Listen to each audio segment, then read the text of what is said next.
네. 다음 질문. 어머님 써주세요. 써주세요. 기다릴게요. 네. 초 어머님. 네. 다음 질문 한번 볼까요? 보면서 기다리겠습니다. 질문 써주세요. 네. 초등학교 4학년, 네, 5학년 선행학습, 그리고 이제 5학년 선행학습이 전체 목표인 거예요. 그리고 이제 수학은 5학년 2학기 개념 심화까지 쭉 훑어보고, 그 다음에 도형 문제와 연산 풀기, 그 다음에 사회과학은 문제집으로 5학년 1학기 예습하기. 그래서 학원에 다니지 않았대요.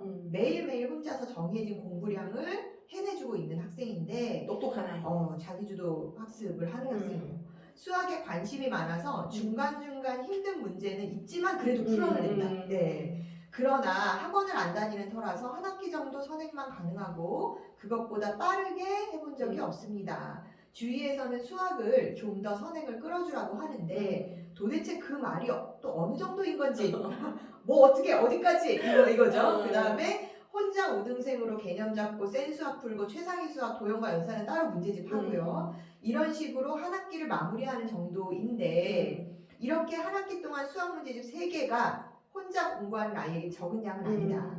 그런데 5학년 1학기 과정 예습을 막 시작한 이 시점에 3권을 후다닥 풀고 5학년 2학기도 그런 식으로 해서 풀고 6학년 또 가고 지금 이게 맞는 건가요? 그럼 언제 달려? 이렇게 도대체 언제 하라는 얘기야? 그래서 제가 이 질문을 보면서 약간 책임감이 느껴졌어요. 이 어머님이 지금 되게 자기주도가 잘 되어 있는 아이예요. 맞아요. 그런데 또 중학교 수학을 5학년, 6학년 때 해야 된다 그래서 그럼 도대체 어떻게 해? 맞아요. 이제 이 고민에 좀 빠지신 것 같아서 제가 정리를 좀 했습니다. 내가 그 5학년, 6학년 때 중등수학 끝내세요라고 말에 책임을 져야 될 것 같아서 아까 제가 별도로 한번 이렇게 정리한 파일 있죠. 그거 한번 좀 보여주세요. 제가 이 어머님이 너무 절실하게 지금 고민을 하고 계시는 것 같아서. 네. 자, 지금 파일을 새로 보이시죠? 네. 보이시는지 여기 채팅창에 좀 남겨주세요. 네, 지금 저희가 화면을 다른 파일을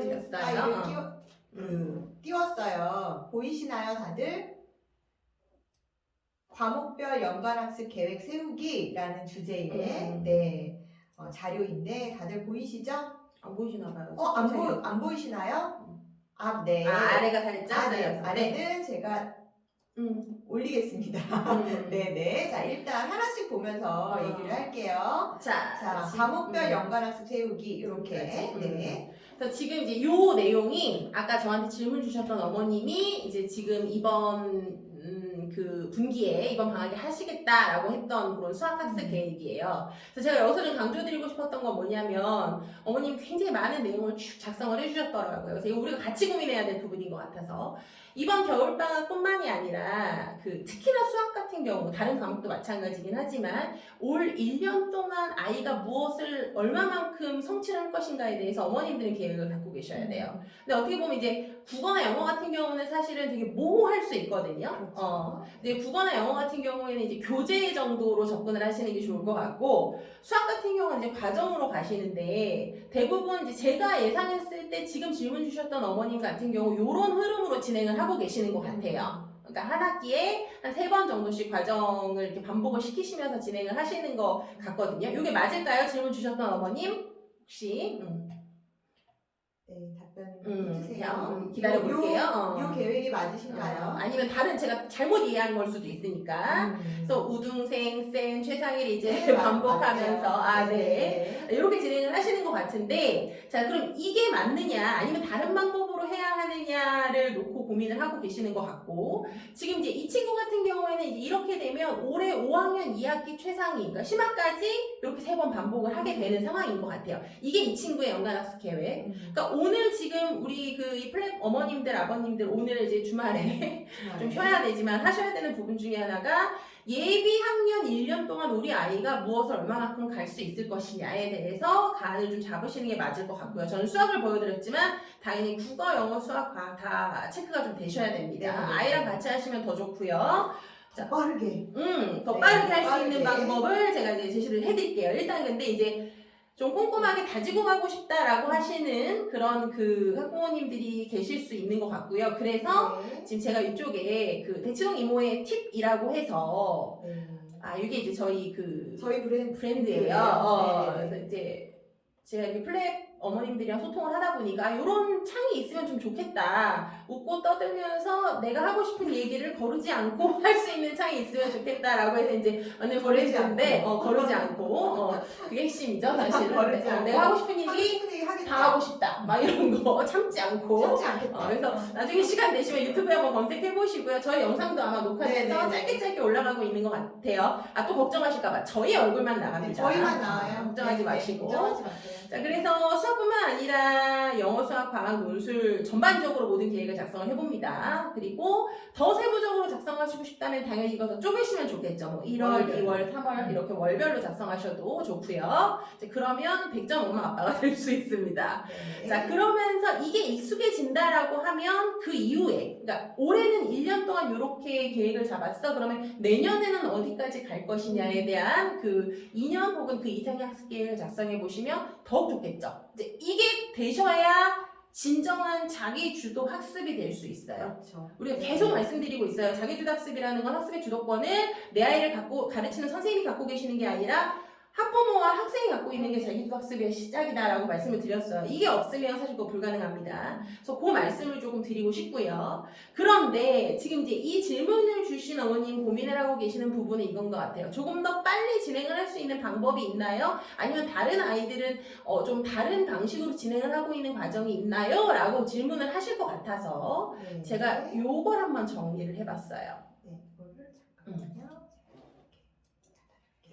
네. 자, 초등학교 5학년, 6학년 시기에 중학교 수학을 끝내야 된다고 그렇게 여러 번 얘기를 하고 있어. 근데 대체 어떻게 해야 될까를 고민을 하실 것 같아서 지금 요 학생 사례예요. 네. 질문 주신 어머님 너무 이렇게 상세하게 구구절절히 질문을 주셔서 제가 약간 선물 차원에서 저한테 컨설팅 오시면 제가 요런 거 이제 이렇게 말씀을 드리는 거거든요. 그렇죠. 근데 이제 선물 차원에서 이렇게 드립니다. 오늘은 크리스마스 특집인가요? 아, 그래서 이렇게 빨간색 빨간 거. 있고 네. 나도 뭐 하나 달 걸 그랬어요 여기. 여기 가려다가 못했어. 자, 그래서 일단 지금 이제 겨울방학에 우리가 5학년 1학기 과정에 우등생이랑 센이라는 교재를 진행을 할 거예요. 그런데 이제 원래 기존에 갖고 계시던 계획은 뭐냐면 5학년 1학기에 우등생하고 센하고 그 다음에 최상위하고 그 다음에 5학년 2학기를 진행하는 과정이었단 말이에요. 그런데 우리 한번 잘 생각을 해볼게요. 어차피 현행 과정, 즉 아이가 학기를 시작하면 해당 학기에 단원평가도 있고 조금 더 학년이 올라가서 중학생이 되거나 고등학생이 되면 수행평가도 있습니다. 요 루틴은 동일해요. 그렇기 때문에 가장 마지막 심화는 꼭 사전에 하시지 않아도 되고 그 학기 중에 하셔도 괜찮아요. 어떤 얘기인지 아시겠죠? 그러니까 이번 겨울방학에 우등생하고 센하고 최상위까지 다 가실 생각하지 마시고 5학년 1학기 우등생과 센 정도 가면 유형 문제풀이 정도까지는 완성이 되는 거거든요. 그래서 요것과 5학년 2학기 과정의 우등생 센을 병행하시는 걸로 하세요. 요거는 뭐 같이 가셔도 좋고 아니면 5학년 1학기 과정이 끝나고 5학년 1학기 우등생 쌤, 5학년 2학기 우등생 쌤 이런 식으로 가시는 게 더 좋긴 합니다. 네. 그 말씀을 좀 드릴게요. 그리고 1학기가 되면 어쨌든 현행 과정이니까 한 번은 더 반복을 시켜야 되잖아요. 그래서 이제 5학년 1학기 최상위가 1학기 과정에 가는 거죠. 그러면서 여기서 같이 진행을 하셔야 되는 게 6학년 1학기 과정의 개념을 시작을 하시면 돼요. 요 루틴으로 보시면 결과적으로 초등학교 수학은 지금 몇 번 시키는 것 같으세요? 아까 저한테 처음에 그 요청을 주셨던 것처럼 초등학교 과정, 수학 과정 같은 경우에 3번을 좀 반복을 시키고 있고요. 중학교 과정을 한번 볼까요? 중학교 과정에 지금 수학 그 루틴 잡아놓은 거 보시면 이 학생 예비 6학년 올라가는 겨울방학이죠. 지금 이제 그 예비초 6학년 올라가는 내년 요 시점에 중등 수학을 시작할 수 있는 상황이 됩니다. 왜? 6학년 2학기 우등생이랑 쌤까지 끝났으니까 최상위까지 안 가셔도 시작 가능해요. 자, 그래서 중학교 수학을 시작하시면서 1학년 1학기 과정에 개념원리 RPM, 1학년 2학기 과정에 개념원리 RPM, 아까 초등학교 5학년 과정에 우등생 쌤이랑 동일한 그 과정 정도로 보시면 돼요. 근데 약간 이 원장님이 비상이랑 뭔가 연관이 있나 뭐 이런 거 생각하실 수 있는데 이거 그냥 제일 많이 보는 교재라서 제가 여기 이렇게 타이틀 넣어놓은 거니까 좀 무관합니다. 그냥 아이가 좋아하는 형태의 개념서 그리고 유형서 선택하시면 돼요. 약간 되게 갑자기 그게 또 갑자기 보니까 저는 출판사는 전혀 관계 관계가 없어요. 근데 중학생들이 요런 책을 많이 보는구나. 요거를 좀 말씀을 드리는 것도 좋을 것 같아서. 제일 많이 보는. 네, 그쵸. 네, 네. 그래서 이제 요 RPM 정도까지 가시면 유형 문제 정도까지 간다라고 보시면 될 것 같고요. 그러면서 6학년 1학기가 되면 또 아이가 잊었을 수 있잖아요. 6학년 1학기 과정의 어떤 그 문제나 개념들을. 그러면 최상위로 한번 마지막 심화 과정을 반복을 시키시는 걸로 그런 루틴으로 진행을 하시면 되겠습니다. 그러면 이 친구가 지금 이제 어떤 과정이 되냐면 예비 중1 겨울방학 과정에 보면 예비 중1 겨울방학 과정까지 끝나게 되면 3학년 1학기 유형 정도까지는 완성을 할 수 있도록 스케줄을 짜놨죠. 그러면 그래도 어느 학원에 가서 상담을 하시면서도 엄마가 울고 나오지 않을 수 있는 그런 분들 되게 많아요. 어느 수학학원에 갔더니 이렇게 얘기를 하더라는 거야. 어머님 왜 수학을 방치하셨어요? 이렇게 얘기를 하더래. 근데 그거는 맞아. 그런 학원 안 보내셔도 괜찮아요. 그죠? 그거 뭐 잘못한 것도 아니고 아이에 따라서 다를 수도 있고 늦게 달릴 수도 있는 상황이라서 근데 이제 그렇게 하는 영업적으로 하는 학원들이 꽤 있기는 한가 봐요. 그 자극을 주는 거지.